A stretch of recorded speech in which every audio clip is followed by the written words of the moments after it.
Ош шаарында коронавирустун белгилери байкалганда дарыгерлерге кайрылбай жүрө берип үй бүлөсүнө дагы вирус жугузган кишиге иш козголду. Бул туурасында Ош шаары Ноокат Кара Суу райондору боюнча комендант Малик Нурдинов маалымат жыйында билдирди. Ал Россиядан апрель айында эле келген экен. Биз ооруну жашырса өлүм ашкере кылат деп канчадан бери айтып жатабыз. Бул дал ушундай абалга туш келди. Медициналык кароодон өтпөй, бала бакырасы менен карым катнашта жүрө берген, деди комендант. Жаран жазык кодексинин 280-беренесинин негизинде жоопкерчиликке тартылат. Калктын аз камсыз болгон жана айырылуу делинген катмарындагы жарандарга жардам берүү үчүн 122 миллион сом бөлүнөт. Бул тууралуу республикалык ыкчам штабтын кезектеги жыйында айтылган.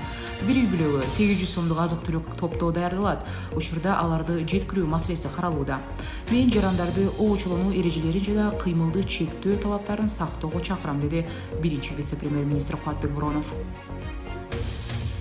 Акыркы кезде социалдык тармактар аркылуу тарап жаткан жана медициналык кызматкерлер тарабынан саламаттык сактоо министрлигине айтылган нараазычылыктар, кайрылуулар боюнча министр Сабиржан Абдикаримов кайрылуу жасады. Алардын арасында башкаруу системаны жөнгө салуу, коргоо кийимдерин жакшы камсыз кылуу, аларды каражат жактан көтөрмөлөө сыяктуу сунуштар бар. Биз бардык кайрылууларды карап талкуулап чыгабыз. Өзгөчө медициналык кызматкерлердин керектүүлүгүнө байланышкан маселелерди тез арада чечүүгө аракет кылып келебиз, деди чиновник. Коронавирус пандемиясы солгундаганда бул маселеге сөзсүз кайрылабыз деп жыйынтыктаган. Ал эми Израилде пандемия күчөп турган маалда каршылык акциясы өттү. Өкмөткө каршы митингге баш аягы 5000ге чукул адам катышкан. Кара желек деп аталган кыймылдын өкүлдөрү азыркы премьер-министр Биньямин Нетаньяхудан коалициялык сүйлөшүүлөрдү токтотуу керектигин талап кылышты. Алар Ликуд партиясынын башында турганда ушул Биньямин Нетаньяху менен Кахоль Лаван партиясынын башчысы Бени Гансты Израилдин демократиясын бузган саясатчылар деп аташууда. Эгер 3 жуманын ичинде өкмөт башчыны тандай алышпаса, парламент таратылат. Израиль бийлиги 2 метрдей аралыкты сактап, митинг уюштурууга уруксат берген. Коронавирус жүктүрүп алгандардын арасынан 12 кишинин абалы оор, алардын 5-өө жандандыруу бөлүмүндө жатат. Коронавирус жүктүрүп алгандардын саны жалпысынан 590го жетти. Учурда республиканын ар кайсы аймактарында 367 бейтап дарыланып жатат. Өткөн суткада дагы 7 медицина кызматкеринин коронавирус жүктүрүп алганы аныкталды.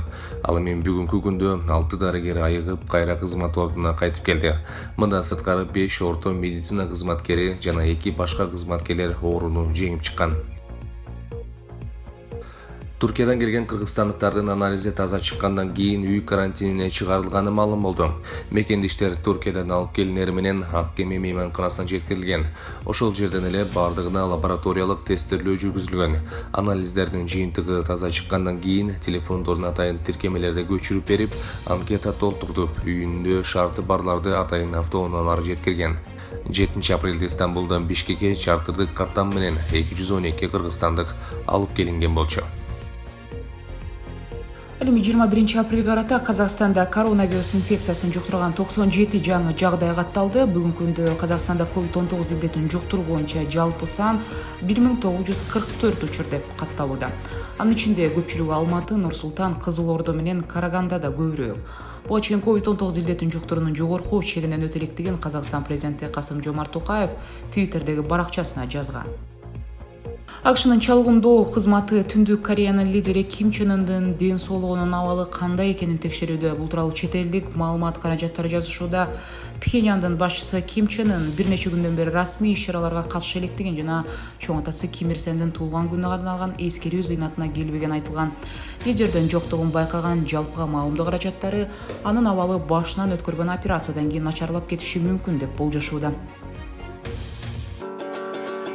Ар кечти ар таңда боздоп сайрап, армандуу сезимди козгоп сайрап, бир булбул булугуп келет күндө, биз жүрүчүң алма бакты болжоп сайрап. Төкмакын Элмирбек Иманалиевдин сөөгү эртең аларча көрүнүшүнө коюлат. Өнөр адамы 42 жашында оорудан улам каза болгон. Кыргызстандыктар анын дайыма жылмайып гана жүргөнүн, асыл сапаттарга сейрек жан эле дешип жоктошууда. Кейген эл журт өзгөчө абал учурунда актаңдай акын менен коштошуп, акыркы сапарга узатууга көп адам бара албай калышаарын айтышууда. Буга чейин акындын күйөө баласы Мирзат Муканов Facebook баракчасына аз киши болсун деп жатышат, туура түшүнөбүз деп жазган. Көптөгөн интернет колдонуучулар акындын өзүнө таандык болгон ыр-саптарын экенин эскерип, жасалма бай менен бийге жагынбас акын эле дешүүдө.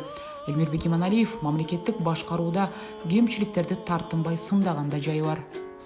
Ак үйдөн гана бүгүн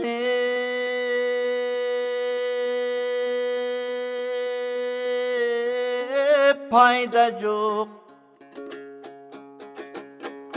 Акындын иши шул экен, айткандан бөлөк айда жок. Кеткенинен да пайда жок, келгенинен да пайда жок. Кеңкеле сукпайт эл угат, бүгүнге ишти гана айтамайла жок.